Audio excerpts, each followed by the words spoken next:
Hello students, welcome to the class. So here we are going to discuss about a few more remaining topics of organic chemistry of PU2, that is chemistry in everyday life and polymers, and one from PU1, that is environmental chemistry. Okay, so here basically chemistry in everyday life, we have seen these chemicals, how they are required in our day-to-day life. They are required either in the form of medicines, which we call them as drugs. Yes, and you have studied all drugs, all medicines are drugs, but all drugs are not medicines. Yeah, okay, then they are required in the form of food additives, either to keep the food from spoilage, keep away from spoilage, or to give some preservative for it, or for sweetening agents. It is used as cleansing agents. Even these chemicals are used in the form of dyes, coloring agents. Yeah, so there are various ways of which we use these chemicals in our day-to-day life, whether in the form of medicines. We study it in the under pharmaceutical chemistry, food additives, cleansing agents, and dyes. Polymers are nothing but the day we begin with the toothbrush. Yeah, the day with our day starts with a toothbrush and ends with a blanket when we sleep, right, with a pillow and a blanket. It starts with toothbrush and ends with a blanket. Entirely we are surrounded by things what are called as polymers.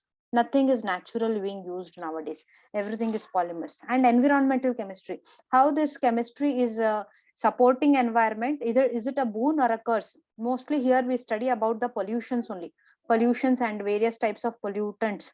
Yeah, so in the environmental chemistry we'll be dealing with that. So basically with this minor introduction, let us see a synopsis on these topics, and then we'll cover the questions. These are some of the things which were very key points in the previous topic, so we know what they are. Carbohydrates we have seen the definitions, you can have a glance over it. Monosaccharides, disaccharides, polysaccharides, oligosaccharides. Yes, then anomers we have seen what are they. Mutarotation we have seen. Starch, glycogen, and cellulose are nothing but they are polysaccharides. Glucose is nothing but a monosaccharide, it is known as dextrose, or you can also call it as glucopyranose, fructofuranose. We know the names. Amino acids, they combine to form what you say proteins. The alpha amino acids combine to form proteins. Peptide linkage is present in the proteins. For proteins, there is a test called biuret test. Yes, they give violet or blue color with 10% NaOH solution and a drop of very dilute sulfur sulfate. This is because of the presence of CONH bond, which is called peptide bond. Yeah, and it is given by all the compounds containing this group. So Millen's test, Millen's reagent is a solution of mercuric and mercurous nitrate in nitric acid. Proteins, when warmed with Millen's test, give a white precipitate which changes to red. Then, now we come out to the synopsis of this particular related topics. See, we have studied about the chemicals which are used in medicines, right? Yes, what are those chemicals called? They are called as drugs. We have seen them. They are called as drugs. Yeah. So in drugs, we have different forms of drugs. When you look at the different forms of drugs, we study them under therapeutic action of drugs, therapeutic action, or you can call them as therapeutic agents. Yeah. So therapeutic action, or you can call them therapeutic agents. In that, you have first one, that is antacids. Antacids are what? And when there is overproduction of HCl in the stomach, it causes irritation and pain. Yeah, it causes irritation and pain, and in severe cases, sometimes ulcers develop in the stomach. So the chemical substances which neutralize enough of the acid in the stomach, or you can say gastric juices which are present in the stomach and which are causing indigestion, those are called antacids. They are called antacids. What are the examples for these antacids? The examples include histamine. Histamine is the example. Then you have cimetidine. Then you have ranitidine, which is having a common commercial name as Zantac. Then even milk of you can use baking soda. Commonly, I'm speaking about natural sources. NaHCO3, baking soda can be used. A mixture of aluminium and magnesium. Mixture of aluminium and magnesium hydroxides. It also acts as an antacid. Yes. So if these are all the examples for drugs for antacids. Second type of drug is your antihistamines. What is antihistamine? Yes, when there is excess production of histamine in the body, it causes allergies. Usually you might have heard people saying, I have allergy towards some of the medicines, I have allergy towards rain, I have allergy towards some of the foods.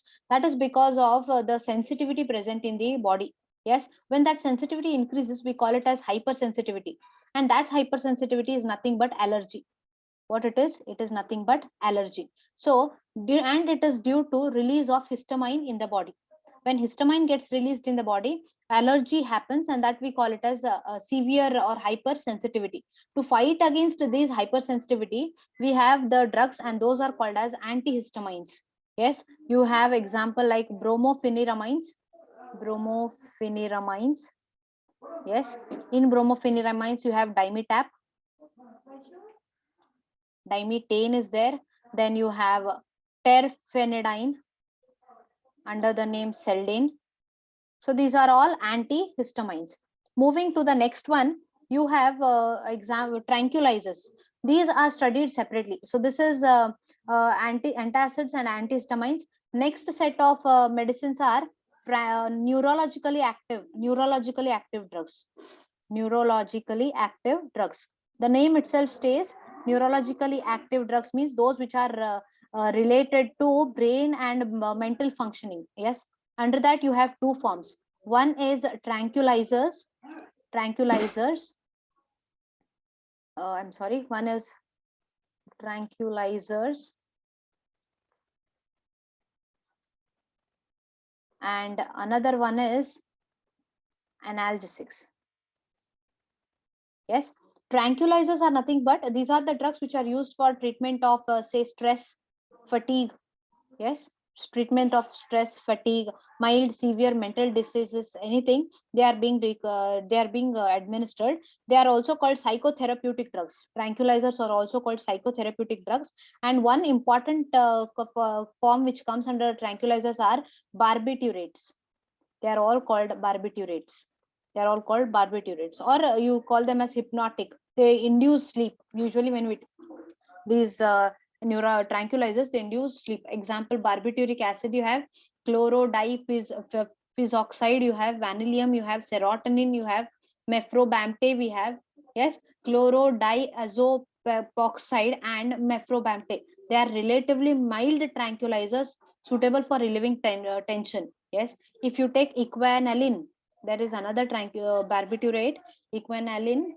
Yes, this is used for controlling depression and hypertension. Yes, next you have analgesics. Analgesics, they are employed when you have when you want to relieve from pain. Usually during post surgeries and all. Yes, or you have small headache. Yes, there are types of analgesics. One is narcotic, another one is non-narcotic. Narcotic are nothing but they are what you say, addictive. Narcotic means which are addictive. Yes, narcotic means they are addictive. They cause habit. If you start taking them, they cause habit. Usually for some relief of some pain, we take these narcotic analgesics, and they form habit. We want to take them continuously, and those are nothing but your morphine, codeine. Yes, codeine. Then you have heroin. All the drugs what you have heard about, they are all narcotic analgesics. Non-narcotic, so they will also relieve pain. You might have you might say, then why these are being classified under medicines? See, these medicines, no, these narcotic analgesics, no, under very small concentrations, they are given to the patients after post surgeries, usually bypass surgery and all, after the c-section in deliveries and all. After post surgeries, these drugs are being given in very small concentration so that they do not form habits, and immediately after a certain period of time they are being stopped administering. Yes, so they are nothing but medicines, and when taken under very minute concentrations. Then what are non-narcotic drugs or non-narcotic analgesics? They are non-addictive.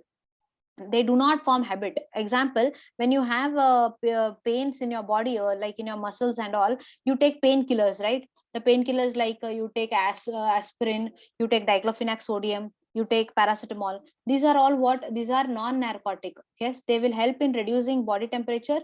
They will help in reducing the bringing down the pain, skeletal pain, in relieving this skeletal pain, but they are non-addictive. They do not make you form habit. Yes, so examples are what? Examples are aspirin, you have diclofenac sodium. Yes, diclofenac sodium you have, naproxen you have. Yes, ibuprofen. So these are all examples of non-narcotic analgesics. Next, what comes is antipyretics. Antipyretics. Pyre term stands for fire. That means something related to heat. These are the medicines. These are the drugs which are administered to relieve the fever in the body. When you have body temperature, to relieve the body temperature, these are given. Remember, non-narcotic analgesics and antipyretics are same. Yes, both can be administered. Here you give aspirin. Here also you can give aspirin. Here you give paracetamol. Paracetamol. Here also you can give paracetamol.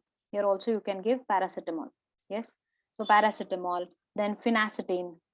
Yes, these are used to bring down the temperature of the body. So these are called antipyretics.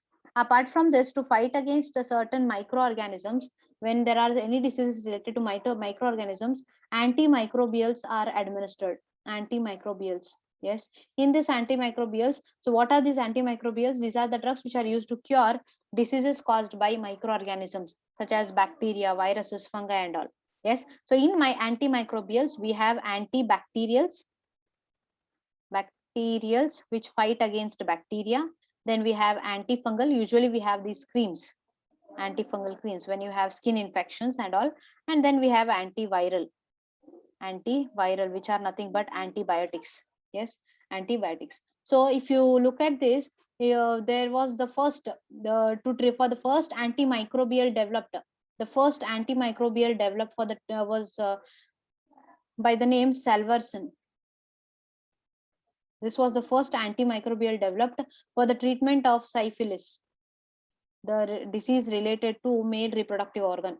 This was the first antimicrobial developed, for which the person, the Paul Ehrlich, the scientist by name Paul Ehrlich, he won the Nobel Prize for this. He won the Nobel Prize for this. Yes. So this was the first antimicrobial developed. The first antibacterial agent, Pronsil, was discovered. First one, Pronsil.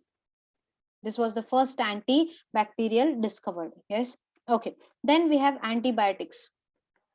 For for viral infections, to kill the microorganisms or to reduce their growth, what we administer is antibiotics. So what are antibiotics? They are chemical substances which in low concentrations either kill the microorganisms or inhibit the growth by intervening their metabolic processes. In antibiotics, the first antibiotic discovered was penicillin. Penicillin. Yes, this was the first antibiotic discovered. Yes, this was the first antibiotic discovered. It was being discovered by Alexander Fleming. Alexander Fleming. In antibiotics, we have two types. We have two types of antibiotics. Yes, we have two types of antibiotics. One is bactericidal and another one is bacteriostatic. One will kill the microorganisms and another will reduce the growth of microorganisms. Examples for bactericidal is penicillin. Then you have streptomycin. Then you have ofloxacin. Yes, and bacteriostatic, you have erythromycin. You have tetracycline. Then you have chloramphenicol. These are the examples for antibiotics, bactericidal and bacteriostatic. Apart from this, we have also discussed about antiseptics and disinfectants. Both are almost same, disinfectants. See, a single chemical compound can be used both as antiseptic as well as disinfectant. It depends. Yes, if you are having the same substance, it can be antiseptic at low concentrations and it can be disinfectant at high concentrations. High concentrations. For example, 0.2% solution of a phenol, 0.2% solution of phenol is antiseptic, low concentration, 0.2%. Whereas 1% solution of a phenol acts as 1% solution of phenol acts as disinfectant. So any chemical compound at low concentrations acts as antiseptic, and at high concentrations acts as disinfectant. So antiseptics are chemicals which kill the or prevent the growth of microorganisms. Since they are safe to be applied to the living tissues, they are generally applied on cuts and wounds. These antiseptics are generally applied on cuts and wounds, diseased skin surfaces, in the form of antiseptic creams. Yes, you might have heard about something called tincture iodine. Tincture iodine. What is tincture iodine? Tincture iodine is nothing but 2 to 3% solution of iodine. Solution of iodine in alcohol, water, which is a powerful antiseptic. It is called tincture iodine. You might have seen yellow layer getting developed when you apply it on cuts and wounds. Disinfectants, they also kill the bacteria, and mostly they are used for the sterilization of the surgical instruments. They are used for the sterilization of the surgical instruments. Usually we use Dettol for clothing and washing vessels and all, right?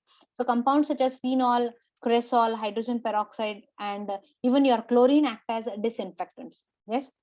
Okay, then we have seen about naturally occurring phenol derivative, that is thymol. You might have heard about this. Thymol, it is used as a powerful disinfectant than phenol. And some of the examples, like you have in Dettol, you have seen chloroxenol is present in Dettol. Then alpha terinol is there, biothionol is there, thymol is there. Yes, commonly used antiseptic Dettol. Yes, commonly used antiseptic Dettol. It is a mixture of chloroxenol and terphenol. Yes, this is a mixture, and absolute alcohol.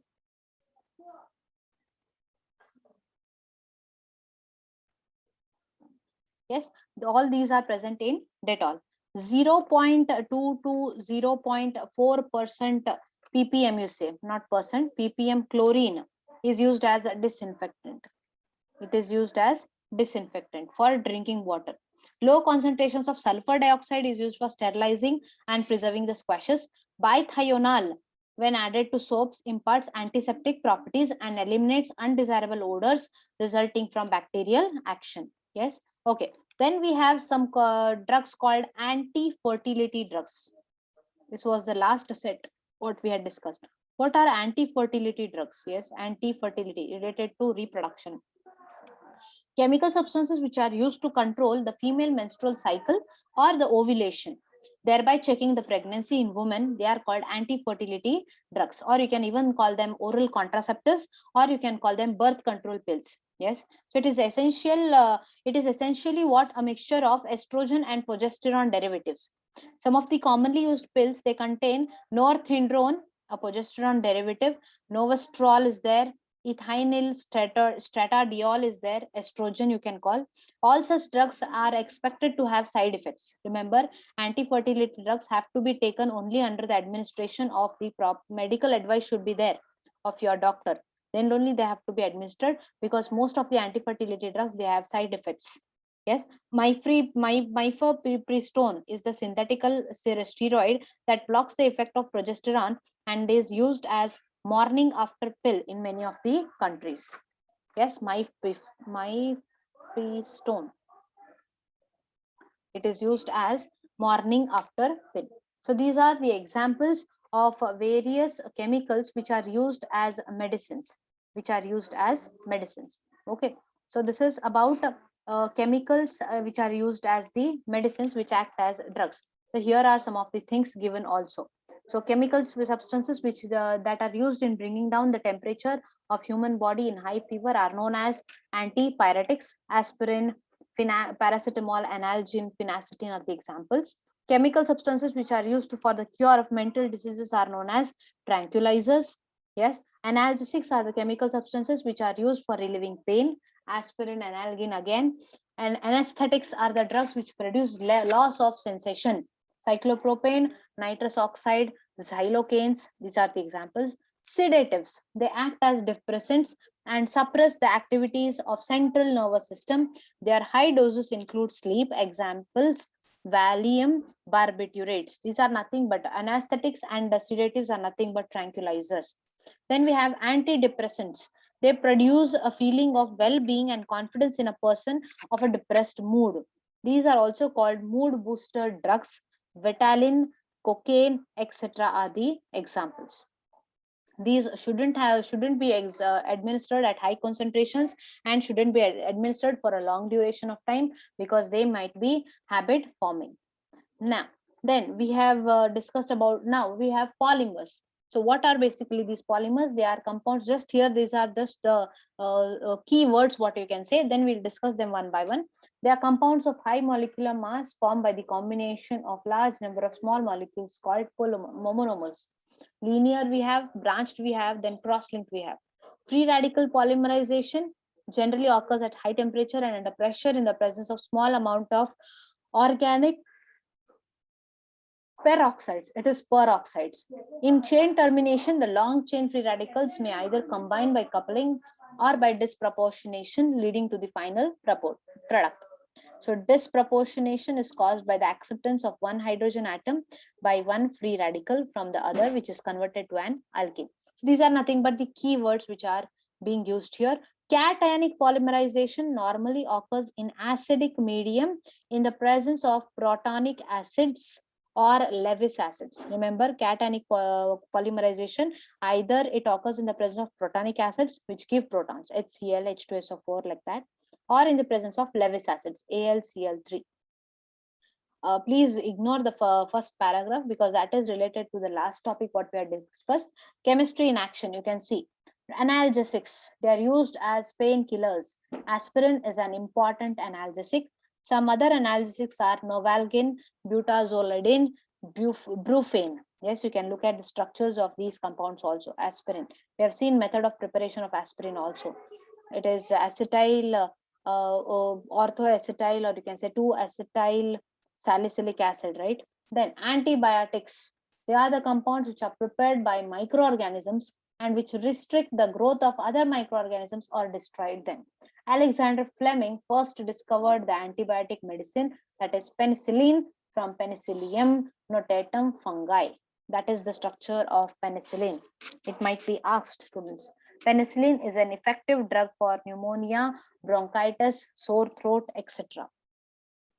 Types of antibiotics. Antibiotics have either cidal means what? Killing effect, or a static, that is inhibitory effect on microbes. We have just discussed. One is bactericidal and another one is bacteriostatic. Bactericidal means what? They kill the microorganisms. Bacteriostatic means what? They reduce the growth of microorganisms, and we have seen the same examples only. Penicillin, we have seen aminoglycoside is nothing but the streptomycin. Then we have ofloxacin. Then bacteriostatic is erythromycin, tetracycline, and chloramphenicol. Yes. Then we have broad spectrum antibiotic. The broad spectrum antibiotics are medicines effective against several different types of harmful microorganisms. Tetracycline is an example. Chloramphenicol is another example. Broad spectrum, and we have narrow spectrum. Broad spectrum is for different types of microorganisms, whereas narrow spectrum is for particular. Yes, you say those effective mainly against gram-positive or gram-negative bacteria are narrow spectrum antibiotics. If effective against a single organism or a disease, they are referred to as limited spectrum antibiotics. If effective against a single organism, penicillin G has a narrow spectrum. Ampicillin, amoxicillin are synthetic modifications of penicillins. They have broad spectrum. Then chloramphenicol is a broad spectrum antibiotic. Please remember all the examples. It is rapidly absorbed from the gastrointestinal tract and hence can be given orally in case of typhoid, dysentery, acute fever, certain form of urinary infections, meningitis, and pneumonia. Yes, in all these cases, this medicine can be administered. Vancomycin and ofloxacin are the other important broad spectrum antibiotics. The antibiotic diazepam is supposed to be toxic towards certain strains of cancer cells. Then we have sulfur drugs. These possess great antibacterial powers and act as against microorganisms in some way as antibiotics. These are a group of drugs which are derivatives of sulfanylamide. Antipyretics, sulfa drugs, I've told you two examples. Which were those two examples? What I told, they were, one was Prontosil, yes, and another one was Salvarsan. It was used for the treatment of syphilis, right? For which Paul Ehrlich was being awarded the Nobel Prize. Then, antipyretics, the compounds which are used for the purpose of reducing fever, lowering the body temperature to normal. The most common used antipyretics are aspirin, antipyrine, phenacetin, and paracetamol. Their administration, that is taking these drugs, often leads to perspiration. Tranquilizers, they are psychotherapeutic drugs meant to cure mental diseases. They act on the central nervous system, that is CNS, and induce the sleep. So they are hypnotic, we say. Obviously, these drugs control the emotional distress of the patients. Since patient becomes habitual of these drugs, they should not be administered without prescription. Barbiturates, or as I said, barbituric acid, luminal, and seconal are tranquilizers. Antiseptics and disinfectants. Antiseptics are the compounds which kill the microorganisms or restrict their growth. Dettol is an important domestic and disinfectant as well as antiseptic. Its main components are chloroxylenol, terphenol. Iodoform is also an antiseptic and a disinfectant, as we have discussed all of them. Yes, 0.2% phenol is an antiseptic, then 1% phenol is a disinfectant. At low concentration, it acts as antiseptic, and at high concentrations, it acts as disinfectant. Then we have phenyl BHC, butylated hydroxy cyclohexane. Yes, then we have DDT, dichloro diphenyl trichloroethane. Yes, they are also in disinfectants. Then coming to the next part, that is chemicals in food. Yes, so chemicals in food, what are these also called as? These are also called as food additives. What are they also called as? They are also called as food additives. Chemicals which are used in food are called food additives. Yes, all those chemicals which are added to the food to improve its keeping qualities. First point, to improve its keeping qualities. Then appearance. Then you can say taste. You can say odor. You can say nutritive value. Yes. So the chemicals which are included in the food in order to increase all these, enhance all these things, keeping qualities, that is shelf life. Keeping qualities is nothing but shelf life. They don't get spoiled, right, very easily. Shelf life. Yes. Then appearance, taste, odor, and nutritive value, they are called food additives. In food additives, we have three types of food additives. How many types we have? We have three types. The first one is antioxidants. Antioxidants. So these are the chemical substances which prevent oxidation and subsequent spoilage of food. They are nothing but antioxidants. So what they do is they retard the action of oxygen on food, and therefore they help in its preservation. Examples are BHT, butylated hydroxytoluene, and BHA, butylated hydroxyanisole. Yes, if you want to look at the structure, it is this butylated. So at ortho positions, it is being butylated. Then we have CH3 thrice, butylated hydroxytoluene. Yes, so this is butylated hydroxytoluene, and then we have butylated hydroxyanisole, OCH3. Then here we have OH, CH3 thrice, CH3 thrice. So this is BHA and this is BHT. Yes, these are used as antioxidants. they prevent the food from oxidation, that is from further spoilage of the food. Yes, therefore they retard oxygen and therefore prevent it from further spoilage. Yes, second one is preservatives. Preservatives. So why these preservatives are used? These are nothing but, what are these preservatives? They are the chemical substances which are used to protect food against bacteria, yeast and molds. Yes, so they prevent the undesirable change that occur in flavor, color or texture or appetitic appeal. Yes, these are all called as preservatives. Usually fungus gets developed on bakery food items. Yes, so if you add preservatives, you can prevent the growth of fungus for a long duration of time. Like for example, I can give you examples like in soft drinks. In soft drinks, the preservatives used are, in soft drinks, the preservatives used, the preservative used is sodium benzoate. Yes, then in bread and cheese, in bread and cheese, the preservative used is sodium propionate. Then in meat, yes, even meat has to be preserved, right? In meat, the preservatives used are, one is sodium nitrate and another one is sodium nitrite. Yes, this is NaNO3 sodium nitrate, then NaNO2 sodium nitrite. Yes, even in jams, pickles, squashes, pickles and all, the preservative used is sodium metabisulfite. Yes, if you want the structure, it is Na2S2O5. Yes, this is sodium metabisulfate, sodium propionate, CH3CH2COO Na. Yes, this is sodium propionate. Sodium benzoate, you already know, benzene ring, COO Na.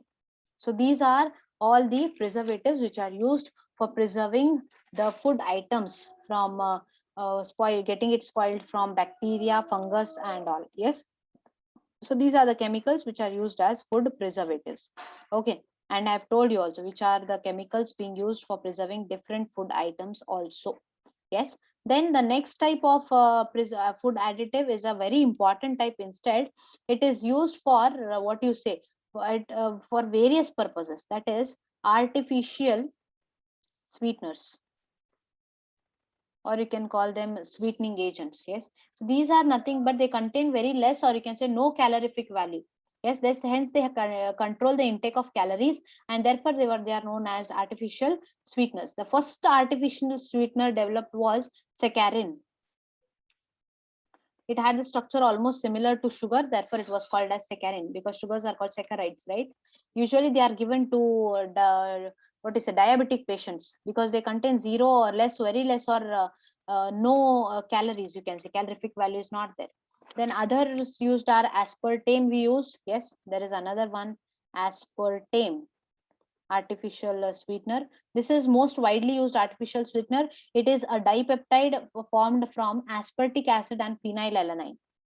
Aspartic acid, two amino acids, and phenylalanine. Phenylalanine. So these two form a dipeptide, is nothing but aspartame. Yes, its applications, it is limited to cold foods. It is limited to cold foods, because when you use it in hot foods, what happens, it becomes unstable at cooking temperature. Next one, another artificial sweetener is allitame. Allitame, it is also a dipeptide of aspartic acid, and alanine. Alanine. Alanine. This is it is used. It is stable at a high temperature as well as low temperatures. So it is stable and high potency sweetener. Then you have one more, that is sucralose. It is a trichloro derivative of sucrose. Its appearance and taste are like same sucrose. It is stable at cooking temperature and it does not provide any calories. So these are three examples of artificial sweetness. So this is about the chemicals which are being used in food. They are called as food additives. They are called as food additives. Yes. So food additives, we have antioxidants, then we have artificial sweeteners, then we have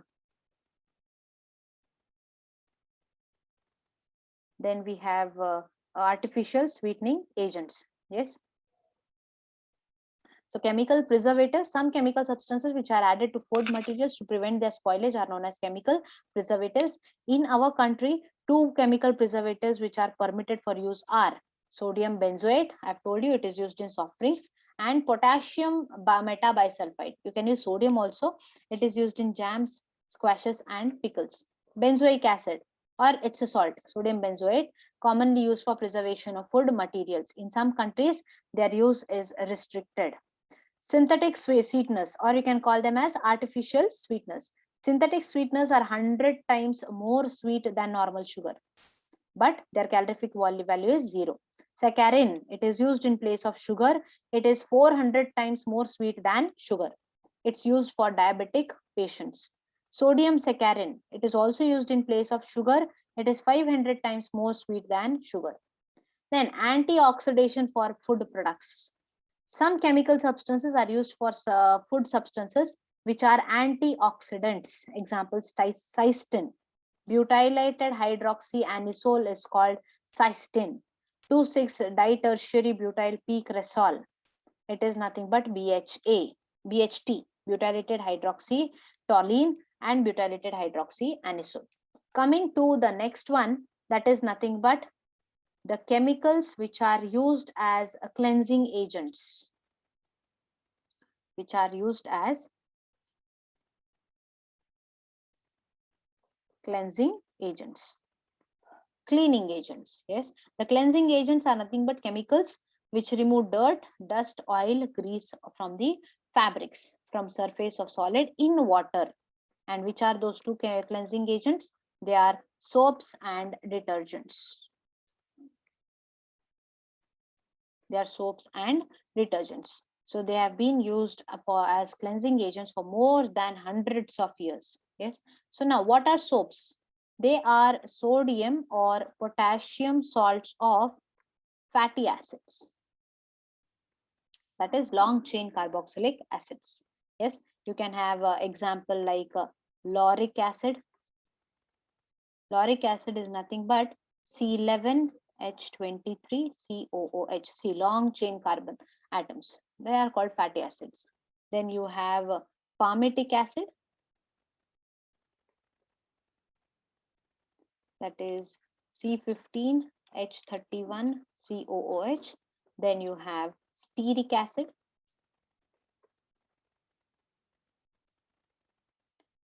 C17H35COOH. So these are the examples for soaps. Yes, there are various types of soaps in fact. So they are good cleansing agents and they are 100% biodegradable. So they do not cause any pollution problems. And soaps, how they are prepared? They are prepared by heating oil or fat. You can take oil or fat of vegetable or animal. If it is oil, it is vegetable oil. If it is fat, it is animal origin. It is treated with concentrated sodium hydroxide solution. Concentrated sodium hydroxide solution. Then what we get is we get soap. We get soap and plus we get glycerol as a byproduct. This method is called saponification. Basic esterification is nothing but saponification. Yes. So by the method of saponification, soaps are prepared. Yes, sodium salts, if you have, we say sodium or potassium salts we take. No, sodium salts of fatty acids are called sodium soaps. They are also called hard soaps. Hard soaps. Sodium soaps are hard soaps, whereas potassium salts of fatty acids are soft soaps. Potassium salts are soft soaps. Yes. Okay. The solution left after removing the soap contains glycerol, which is recovered by fractional distillation. The glycerol, what it is formed, it is recovered by fractional distillation. Yes, the potassium salts are prepared using KOH instead of NaOH. Then we have types of soaps here. The different types of soaps what you have are toilet soaps you have. They are you prepared by using better grade fats and oils, and care is taken to remove excess alkali. Medicated soaps you have. In medicated soaps, there is one additional compound used, that is bithionol. It is also added. Like for example, your Dettol, Medimix, Savlon, these are all medicated soaps. Transparent soaps are there. They are prepared by dissolving soaps in ethanol. Then you have shaving soaps for males, yes, to prevent rapid drying. While preparing these soaps, a gum called rosin is added. Laundry soaps you have, yes. Then we have soap granules, we have soap powders or scarring soaps. Yes, these are different types of soaps. But though they do not cause any pollution, what is the disadvantage of soap? The disadvantage of soap is that soap cannot be used in hard water. Since there are calcium and magnesium ions present in hard water, they produce curdy white precipitates of calcium and magnesium salts of fatty acids. And that curdy white precipitate is called scum. It is called scum. And thus a part of soap gets wasted. Therefore, soaps cannot be used in hard water. Even what happens is, this scum hinders the good washing of the soaps as it sticks to the cloth. You can see sometimes white patches, yellow patches on the cloths. Yes, that is because that is nothing but scum. So soaps cannot be used in acidic solutions because acids precipitate the insoluble free fatty acids. Yes, therefore we cannot use soaps in hard water. We cannot use them in acidic medium. Yes, therefore these are nothing but the, what you say, very disadvantages of soaps over as a cleansing agents. Coming to the next, what are detergents? Detergents, see, there is a name for detergents. Yeah, what they are called are, detergents are called, detergents are called soapless soaps. Now what does this means? They are nothing but soaps. They have all the characteristics of soaps, but they are not soaps. Yes, what does that mean? Even detergents can be used in hard water as well as soft water. Soaps are obtained from oils and fats, right? Oils or fats of natural form. Vegetable oil it may be, or it might be animal fat.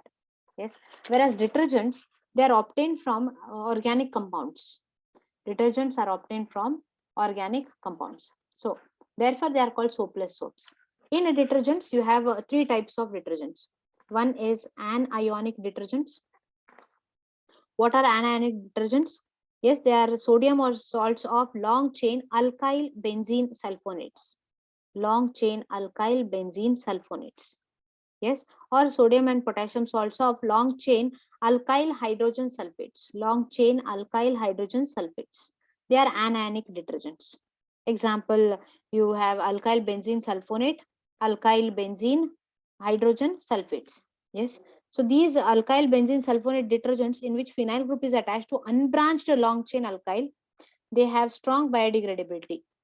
These are called soft detergents. They are called soft detergents.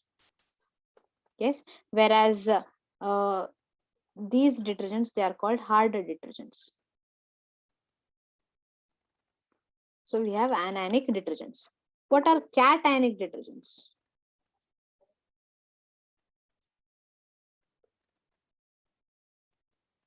Cationic detergents, they are quaternary ammonium salts of amines with acetate, chloride or bromide as anions. Cationic part has a long unbranched hydrocarbon chain and positive charge on nitrogen atom. Cetyl example for this is cetyl trimethyl ammonium bromide. This is an example for a cationic detergents. They possess germicidal properties. They possess germicidal properties and they are more expensive, hence find limited use. So next is, third one is non-ionic detergents.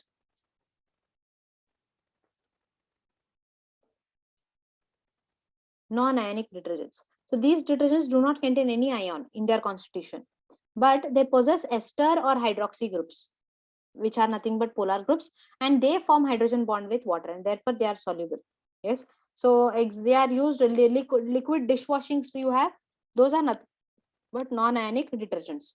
So they are becoming more popular because of their superior action for cleaning synthetic fibers. So under detergents, these are the types. Now, what are the advantages of synthetic detergents over soaps? Detergents can be used both in hard water as well as soft water. You can use detergents both in hard water and soft water. But the disadvantage is that even these detergents can be used in acidic medium, while soaps get precipitated. Detergents decrease the surface tension of water to get a greater extent. Yes, but the disadvantage is that detergents, since they are prepared from chemical substances, they are non-biodegradable.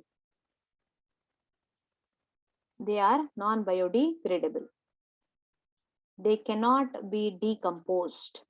This is the disadvantage of detergents. This is the disadvantage of detergents. They are non-biodegradable. You cannot decompose them. You cannot decompose. So here we have detergents. Unlike soaps, they are derived from purely synthetic chemicals rather than from chemicals obtained from natural sources like oils or fats. However, like soaps, they contain both hydrophilic, that is water soluble, and hydrophobic, that is oil soluble parts. Synthetic detergents, mainly there are two types, alkyl sulfates and alkyl aryl sulfates. Yes, so these are half esters of inorganic acids, H2SO4, rather than organic acids. Yes, sodium lauryl sulfate is the most important detergent. Then alkyl aryl sulfate, sodium benzene, long chain benzene sulfonic acids. Since these detergents, the action portion is negatively charged, they are commonly called anionic detergents. And in soaps also we have seen hard soaps and soft soaps. Sodium soaps are hard, potassium soaps are soft, transport soaps are there. These are formed by dissolving toilet soaps in alcohol, in evaporating the filtrate. Modern method of manufacturing soap. Glycerides of fatty acids are hydrolyzed by water at high temperatures in presence of a catalyst to give glycerol and higher fatty acids. These are separated and fatty acids are reacted with NaOH or Na2CO3. Both are bases. One is strong base, another is weak base at higher temperatures to form its sodium salt. When lime or zinc oxide are used as catalyst, the method is known as interprocess. And if sulfuric acid or aromatic sulfonic acids are used as catalyst, it is called Twichel's method. Yes, if you use lime, calcium oxide or zinc oxide, the process is known as interprocess. If you use sulfonic acids or sulfuric acid, it is called Twichel's method. Cleansing action of soap. When soap is rubbed with the greasy surface of cloths with water, it forms an emulsion and the dirt particles separate out from the greasy surface. Soaps form colloidal solutions with water, which separates the dirt particles by absorbing, them and escape out on washing with water. Cleansing action of soap, you might have already studied it under a topic of colloids, surface chemistry. There you have come across this cleansing action of soaps. Moving to the next part in our topic, in our discussion, that is our polymers. Poly, as the name suggests, many, yes. So polymers. Knowingly, unknowingly, you have come across many compounds, which are many things what we use are polymers. Might be the natural polymers like proteins, enzymes, DNA, RNA, nucleic acids. All these are natural polymers, and artificially used polymers are also there, like your bags, your fabrics, your TVs, your computer, mobile cabinets, non-stick pans, pipes are all what? Polymers. Soft drink bottles you take, whatever you touch is a polymer nowadays, yeah, except the wood. So what is polymer? It is nothing but it is a macromolecular substance. It is a macromolecular substance. Macromolecular substance means it is having a very high molecular mass, and each molecule consists of large number of, if you have this macromolecule, it consists of large number, say n number of repeating units. N number of repeating units, they repeat continuously, and those repeating units are called monomers. They are called monomers. The repeating units are called monomers. So n number of monomers get repeated to give us a polymer. And example, if you want, let me say this CHCl, this is let me say it is a monomer. If I take such n molecules, and If I carry out a process, I'll get CH2, single bond CHCl, then CH2, CHCl. It continues up to N molecules get over. This is your PVC, polyvinyl chloride, a polymer. Like that only your what you say your polythene is prepared. Yes, different Teflon is there, Decron is there. All these are examples of polymers. Classification based upon origin or source: natural polymers, proteins, then what you say so all the polysaccharides, starch, glycogen, cellulose are polymers, natural polymers. Proteins are natural polymers of amino acids. Then you have nucleic acids, that is DNA and RNA. They are your natural polymers. Natural rubber, isoprene, are the natural polymers which are obtained naturally. Yes, you can see the structure of natural rubber there. Isoprene, polyisoprene. Isoprene is nothing but 2-methyl 1,3 butadiene. It is cis 2-methyl 1,3 butadiene. Polyisoprene is natural rubber. Synthetic polymers, they are prepared, they are synthesized in the laboratory. Yes, they are well known to us because of their great utility in our day-to-day life. Some of the important examples are bakelite, nylon, terling, PVC, polythene, polypropylene, polyvinyl chloride. So many are there. Teflon, Orlon, urea formaldehyde resin. These are all synthetic polymers. And here you have one more type, that is semi-synthetic polymers. Semi-synthetic means what? These polymers are derived from natural polymers, and by chemical modification, it is in order to enhance the desired characteristics, we do the chemical modification. Like for example, rayon is there, gun cotton for making the explosives. These are all examples of semi-synthetic polymers. Based on source, there are three types. One is synthetic, semi-synthetic, and another one is natural. Then based on the structure, linear, branched, and cross-linked. Linear, continuous long chains. Branch, there are small branches. Then cross-linked, monomer units are joined together. Yes, so these are classifications based on structures. Examples for linear, if you want, for linear polymers, you have examples like polythene, PVC, nylon, polystyrene. Yes. Then we have a branched chain. For branched chain, examples are your low density polythene, amylopectin, which is present in starch. Starch contains two components, amylose and amylopectin. Then you have glycogen. So these are branched chain polymers. Then we have cross-linked polymers, that is network. Yes, examples you have for bakelite is the example, melamine, formaldehyde. These are the examples. Yes. Next, classification based on the type of synthesis: addition and condensation. There is a slight difference between addition and condensation polymerization, students. Addition polymerization is nothing but where the small monomer units go on just getting added. Double bond gets converted into single bond. That is a free radical mechanism occurs there. It goes on getting added. Condensation polymerization is what? The two molecules get added. They combine together with the elimination of molecules of small molecules. So let us see addition polymerization.